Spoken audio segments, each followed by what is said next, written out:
Hey guys, it's Ben the Coin Geek at Old Pueblo Coin, and today I have an open box video for you, and we are going to take a look at a myriad of coins, a few different types that I just got back from NGC, starting with this key date coin from the Indian Head series, the 1909, from the San Francisco Mint. Now, the San Francisco Mint, they only made the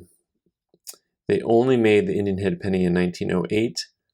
And 1909. So you only had a couple years to get it, and that S is right down there, right about 6 o'clock on the coin. And we're looking at a coin that mostly has pretty even wear all the way around. I will note that I had a slight disagreement with this grade of good 4, which is not a bad grade. It's a good grade, right? So, but I'll just explain why I would have gone maybe to a 6. Or possibly just a nudge higher. You can see the ear and you can see the hairline coming across that. There is a distinction between the headband and the feathers. Also, so all of that, there's just that touch of openness there. There's also behind the eye socket, in front of the hair curl. All of that is distinct. It is not separated at all. So that is how and why I would look at that coin is probably just a little bit nicer than that good 4 that they called it. This coin is probably worth about $250 in this market. Next up, I've got a key date Morgan dollar for you, and a real tricky one here, this 1892S. One of those dates that a circulated coin, well-worn coin, is not worth a whole lot, but then when you get into the higher grades, watch out. Hold on to your wallet. So this coin is, I would say, not too tricky to grade. Very specifically, this coin. It has just a touch of luster left to it. It has a ton of detail left, but clearly it has some wear. So generally, when you kind of get to that verbal description of just some luster left, a lot of detail left, but definitely heavy wear. You know, there is no luster really in those fields between the devices. The luster is mostly hidden in the devices. Usually you're going to be in one of the extra fine grades. And this coin in particular, a nice coin. I actually thought maybe I could get a 45 out of it. They called it an XF40. It's a coin that has a really big discrepancy from one grade to the next. XF40 bid on this is $400. AU50 jumps to $1,600. So you can see why I was hoping for the 45, because in 45, it adds, a few $100s of value in this market. So this is a coin that's going to be just north of $400 for the Morgan collector. All right, up next we have one of the most popular coins for all collectors, this 1937 Denver Mint, 3-legged buffalo. Oftentimes what you want to look at on these is going to be, well, a couple different things. I'm gonna get my 20 power, and we're going to look a little bit closer at this guy. One of the things to look at, of course, is where the leg is missing. It's always that front leg. You want to look and see if there's any heavy scratches there for a coin that's been altered. Also, you can actually see the hoof on the ground. Sometimes when people were altering these coins, they just annihilated the whole thing, but the hoof should be still there.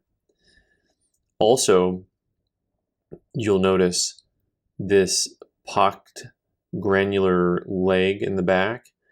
That back leg is going to have a lot of that going on, like the dies were severely rusted and they polished them away. And so you will also see that same feature on the back of the Indian's neck. You'll just see those pock marks in there. So this coin actually has what looks to be a lamination on it going over the feather. That is not typical. But those pock marks right there on the back of the neck, very, very typical. So I'm going to give a very specific opinion about this coin that for educational purposes. If you look at the details of this coin, sometimes you hear guys say that they net graded a coin. And what they mean oftentimes by that is not that it says net grade, but nickels can be hard because there's not a lot of luster, but this coin looks possibly like somebody had wiped it at some point in time. But it also looks like a coin that they could have called an AU. If you just kind of look at the coin at a stagnant angle and you don't get a feel for overall if there's any type of cleaning or luster. And they call this an XF45. So what I mean by net grading is that sometimes traditionally you'll see a coin that has a slight problem to it and they'll just downgrade it a point or two. So sometimes you'll see this on Morgan dollars where the coin will look gorgeous but it'll have some faint hairlines. And instead of calling it a Unk Details Cleaned, they'll just call it a 62 instead of a 64. So this coin overall, about a $600 coin roughly. A nice AU is about $700. So it's a little bit of a hit from one grade to the next. But like I said, I think you can make the argument that there's a slight wipe to the coin. Next up, 1921 seems to be all the rage right now, and this is a very popular coin. Popular year right now, we're 100 years out, and you know the peace dollar is super popular from 21. The 1921 Standing Liberty Quarter is a very scarce date. This is from the Philadelphia Mint. Standing Liberty Quarters are kind of tricky, sneaky, hard to grade. And what I mean by that is it's a little bit like the peace dollar in that actually a lot of the detail is a little bit flat. So for example, you know, those field areas that you have the wall that she's standing up against, you know, that there's not a lot of detail in that. Her dress can be deceptively flat with just a little bit of wear to it. So I tend to start to look at things like the shield and see, okay, because there's little details that pop up there. Same thing with the what's that called? Breast mail? Her shirt, right? You start to see the chain link on there a little bit. So this coin is much nicer than just a low-grade coin, like you'd see a fine or good or VG. But at the same time, you're really lacking luster. So, you know, that tends to get you into that very fine grade, right? So this one is a very fine 30. When I was in Chicago, they wanted 40% over gray sheet for these coins. And so I don't know exactly how I'm going to price these yet, but VF20s are 400, XF40s are 600. And I'll price them probably a little bit aggressively just because they're so stinking hard to get. You know, I want to price something to the difficulty, to how scarcity, availability. Finally, we have another 1921, and it looks very similar. And I will say that on this coin, if you look, you notice the date is actually a lot sharper. The dates are notoriously weak on these, and they wore off real easy. The stars are a little sharper. Let's just compare that. The overall appearance of the coin is just a little bit stronger. The little designs that run along the edge, you know, that's all just a little bit stronger. There's a little bit more detail, I think, in the center part of her body. We'll take a look here. A little more detail.